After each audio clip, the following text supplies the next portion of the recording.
It is vitally crucial that you unplug from the digital matrix, that you deprogram yourself from this Anunnaki frequency fence, this digital matrix. So let's talk about strategies to do so. Where there is fear, there is ego.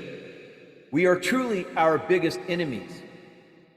The more aggressively we try to protect ourselves, the more hostile the world becomes.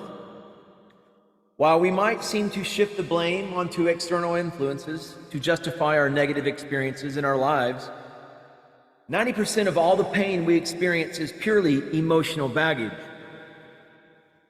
That means 90% of our energy is being used to suppress energy from our past, and we don't even realize it.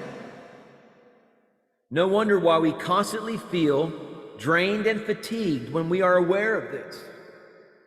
You can consciously take that energy back and revitalize yourself to their maximum efficiency once again by overriding the information characterized by your inner wounds. Trauma is what takes this energy from us. We hold on to the past and it depletes our life force as a result. The question is, why is it so hard for us to move past on negative experiences? And why do we struggle to heal? Why can't we leave the past behind? Our internal state, your internal state is a reflection of your external state.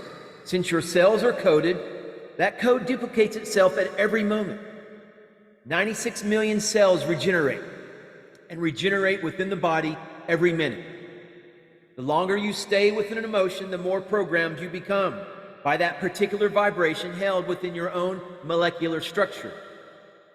The blood pumps chemicals of exactly what we are feeling at every moment. We have these receptor sites within our cells, these protein receptors that bind these molecules of emotion.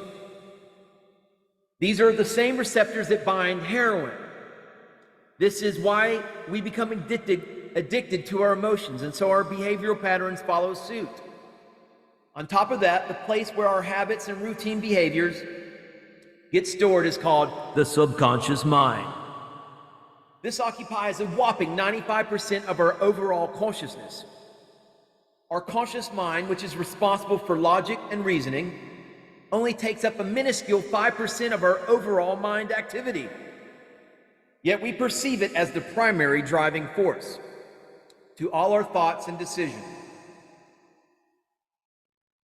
The subconscious mind triggers reactions in our autonomous nervous system, which affects the body's chemistry.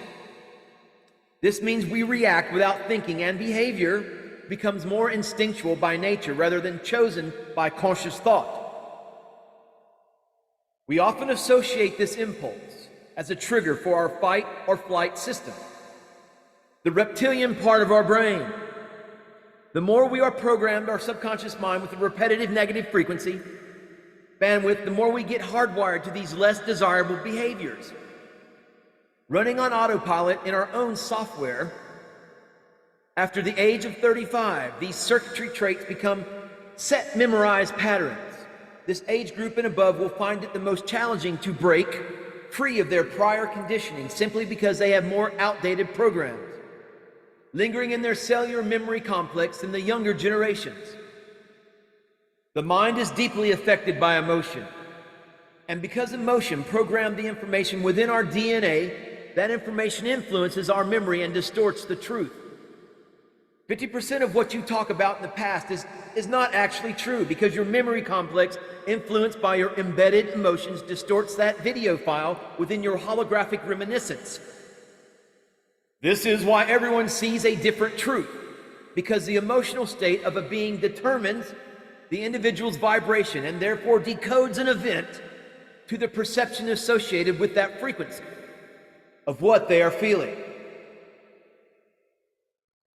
A clinical trial took a large number of depressed people and showed the group a slideshow consisting of both wedding and funeral photos. Both sets of photo were equal in the amount of slides that were presented to the audience. The perception of the group falsely identified across the board that they all saw way more funeral slides. These participants' frequencies were more of a vibrational match to those lower frequencies in the funeral photos. As a result, they paid more attention to the negative images, so they couldn't distinguish the balance in the experiment. As we become addicted to our emotions, which influence our thoughts, we too become addicted to our thoughts.